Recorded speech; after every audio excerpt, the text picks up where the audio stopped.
Hello friends, welcome back to my YouTube channel. दोस्तों, आज एक ऐसे इंपॉर्टेंट टॉपिक के बारे में बात करेंगे जहां से क्वेश्चंस आपके हर एग्जाम्स में पूछे जाते हैं। प्रतियोगी परीक्षाओं में ये एग्जामिनर का मोस्ट इंपॉर्टेंट टॉपिक होता है जिसका नाम है उच्च न्यायालय। दोस्तों, हाई कोर्ट। यहाँ से दोस्तों क्वेश्चन बहुत ही पूछा जाता है। आप किसी भी प्रतियोगी परीक्षा में बैठेंगे तो यहाँ से क्वेश्चन आपको जरूर मिलेगा, चाहे आपका दिल्ली पुलिस हो, चाहे यूपी पुलिस हो, एसएससी जीडी हो, यानी कि वनडे एग्जाम जितने हैं यहाँ से आपका क्वेश्चन जरूर आता है पेपर में। ठीक है, तो आज उच्च न्यायालय को हम लोग अच्छी तरीके से समझेंगे और हर एक क्वेश्चन को बहुत बारीकी से देखेंगे। जितने भी इंपॉर्टेंट क्वेश्चंस हैं सभी क्वेश्चंस को आराम से डिस्कस करेंगे ताकि आपको अच्छे से समझ में आ जाए। तो चलिए आज का देखते हैं वीडियो। देखिए, उच्च न्यायालय। देखिए, उच्च न्यायालय किसी राज्य का सर्वोच्च न्यायिक न्यायालय होता है जिससे भारत के सर्वोच्च न्यायालय के बाद दूसरा सबसे बड़ा न्यायालय माना जाता है। दोस्तों, जैसा कि आप लोग को पता होगा, अपने भारत में सर्वोच्च न्यायालय जो कि दिल्ली में है, ठीक है, जिसको हम लोग क्या बोलते हैं, सुप्रीम कोर्ट। ठीक है, तो ये जो है सर्वोच्च न्यायालय होता है और ठीक उसके बाद दूसरे नंबर पर उच्च न्यायालय होता है। तो यहाँ तक बात जो है आपको समझ में आ गया होगा। आगे देखते हैं, थोड़ा सा इसका बेसिक जानकारी आपको दे दें, उसके बाद डायरेक्ट हम लोग क्वेश्चन की ओर चलते हैं।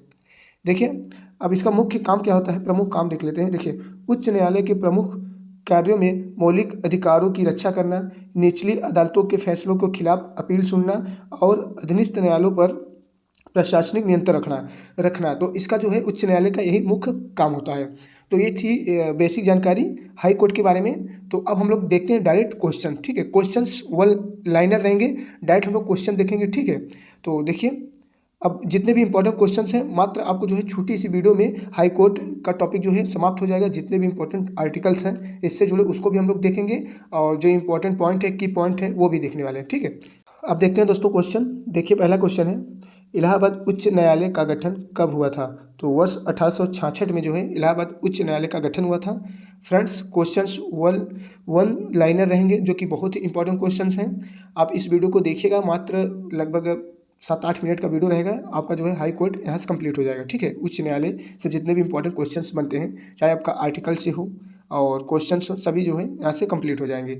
देखिए, उच्च न्यायालय के न्यायाधीशों के वेतन और भत्ते किस निधि से दिए जाते हैं? तो राज्य की संचित निधि से दिए जाते हैं। सारे के सारे इंपॉर्टेंट क्वेश्चंस मैं लेकर आया हूँ। देखिएगा इस वीडियो को आराम से। देखिए, एक उच्च न्यायालय का न्यायाधीश अपना त्यागपत्र किसे संबोधित करता है? तो राष्ट्रपति को। नेक्स्ट है, उच्च न्यायालय के न्यायाधीश की सेवानिवृत्ति की आयु क्या है? तो 62 वर्ष। क्वेश्चंस बहुत ही इंपॉर्टेंट है, आपको जो है ये क्वेश्चंस हर एग्जाम से मिलते हैं। देखिए, नेक्स्ट क्वेश्चन, निवारक निरोध के अंतर्गत एक व्यक्ति को बिना मुकदमा चलाए कितने समय तक बंदी बनाकर रखा जा सकता है? तो 3 माह तक। इंपॉर्टेंट है, याद रखिएगा। आगे चलिए देखते हैं क्वेश्चन। नेक्स्ट क्वेश्चन है, जब सर्वोच्च न्यायालय किसी व्यक्ति अथवा संस्था को उसके दायित्व के निर्वहन हेतु रीट जारी करता है तो उस लेख को क्या कहते हैं? तो दोस्तों, परमादेश बोलते हैं। इंपॉर्टेंट है, ये आप याद रखिएगा, इंपॉर्टेंट क्वेश्चन है। देखिए आगे, भारत में उच्च न्यायालयों की कुल संख्या कितनी है? तो 25 है। आपको ये भी याद रखना है। आगे देखते हैं क्वेश्चन। नेक्स्ट क्वेश्चन है, नागरिकों के मूल अधिकारों से जुड़े मामले उच्च न्यायालय के किस अधिकारिता के अंतर्गत आते हैं? तो मूल अधिकारिता के अंतर्गत आते हैं। चलिए आगे देखते हैं, अधीनस्थ न्यायालयों की कार्य पद्धति का परीक्षण कौन सी याचिका करती है? तो उत्प्रेषण। ठीक है, उत्प्रेषण जो है करती है। आपको याद रखिए, इंपॉर्टेंट है ये क्वेश्चन। चलिए नेक्स्ट देखते हैं। अगला क्वेश्चन है, भारत के संविधान के अनुसार जिला न्यायाधीश के अंतर्गत कौन सम्मिलित नहीं होता है? तो अधिकरण न्यायाधीश जो है नहीं सम्मिलित होता है। क्वेश्चन इंपॉर्टेंट है फ्रेंड्स, ये सब क्वेश्चंस एग्जाम्स में आते हैं तो आप आराम से कर पाएंगे। दोस्तों, वीडियो में मैं आपको बता दूं, क्वेश्चंस काफ़ी जो है सरल भी क्वेश्चंस हैं और कठिन भी क्वेश्चंस, यानी कि सिंपल और जो है टफ दोनों क्वेश्चंस रखे गए हैं। देखिए नेक्स्ट क्वेश्चन, उच्चतम न्यायालय के निर्णय से पूर्व किस उच्च न्यायालय ने यह निर्णय दिया कि एक ही बार में 3 बार तलाक कहने से तलाक होना गैर कानूनी है? इंपॉर्टेंट क्वेश्चन है, तो इलाहाबाद उच्च न्यायालय ने कहा था। चलिए आगे देखते हैं। नेक्स्ट क्वेश्चन, अंडमान एवं निकोबार द्वीप समूह किस उच्च न्यायालय के क्षेत्राधिकार के अंतर्गत आते हैं? तो कलकत्ता उच्च न्यायालय के अंतर्गत आते हैं। नेक्स्ट देखते हैं, न्यायालय में कार्यवाही लंबित होने की दशा में लागू की जाती है। तो क्या लागू की जाती है, कैसे की जाती है? तो प्रतिषेध के द्वारा। ठीक है, चलिए आगे देखते हैं। अब दोस्तों देखिए, और थोड़ा इसका जो है इंपॉर्टेंट की पॉइंट्स को हम लोग समझते हैं। ये सब क्वेश्चंस इंपॉर्टेंट है, आप लोग देखते चलिए। देखिए, कोलकाता मुंबई मद्रास उच्च न्यायालय की स्थापना कब हुआ था? 1862 में। ये हमेशा जो है एग्जाम से पूछे जाते हैं, आपको याद रखना है। देखिए, प्रथम महिला न्यायाधीश कौन थी? अन्ना चांडी। कहाँ की थी? उच्च न्यायालय की। ठीक है, देखिए, यानी कि अगर आपसे क्वेश्चन पूछेगा उच्च न्यायालय की प्रथम महिला न्यायाधीश अन्ना चांडी। और दूसरा है, अगर पूछता है उच्च न्यायालय की प्रथम महिला मुख्य न्यायाधीश तो लीला सेठ। इंपॉर्टेंट है, आपको याद रखना है। चलिए आगे देखते हैं।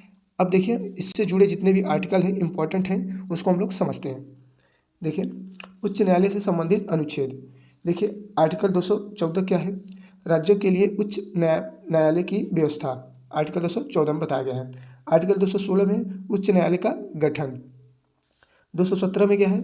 उच्च न्यायालय के न्यायाधीशों की नियुक्ति और पद की शर्तें। इंपॉर्टेंट है, याद रखना है। चलिए आगे देखते हैं। आर्टिकल 219 में क्या है? उच्च न्यायालय के न्यायाधीशों की शपथ ग्रहण। 219 में। आर्टिकल 221 में क्या है? न्यायाधीशों का वेतन भत्ते इत्यादि। आर्टिकल 221 में है। आर्टिकल 222 में क्या है? किसी न्यायाधीश का एक उच्च न्यायालय से दूसरे उच्च न्यायालय में स्थानांतरण। तो आर्टिकल 222 में बताया गया है। ये सभी इंपॉर्टेंट जो है आर्टिकल आपको याद करना पड़ेगा, क्योंकि एग्जाम्स में कहीं से भी क्वेश्चंस आ जाते हैं। देखिए, आर्टिकल 223।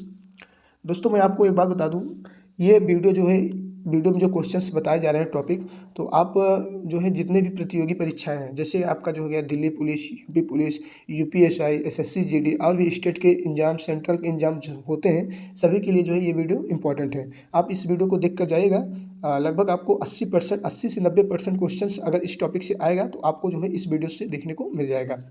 देखिए, आर्टिकल 223 कार्यवाहक मुख्य न्यायाधीश की नियुक्ति 223 में बताया गया है।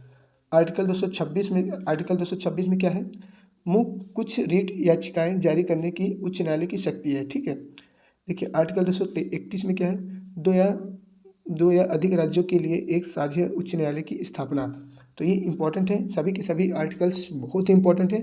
आप लोग जो है बहुत ही ध्यान से एक या दो बार वीडियो को प्ले कर कर देख लीजिएगा, जो है आपका ये टॉपिक कंप्लीट हो जाएगा। तो आज के लिए इतना ही था, और वीडियो अच्छा लगा होगा तो दोस्तों वीडियो को लाइक करिएगा, शेयर करिएगा।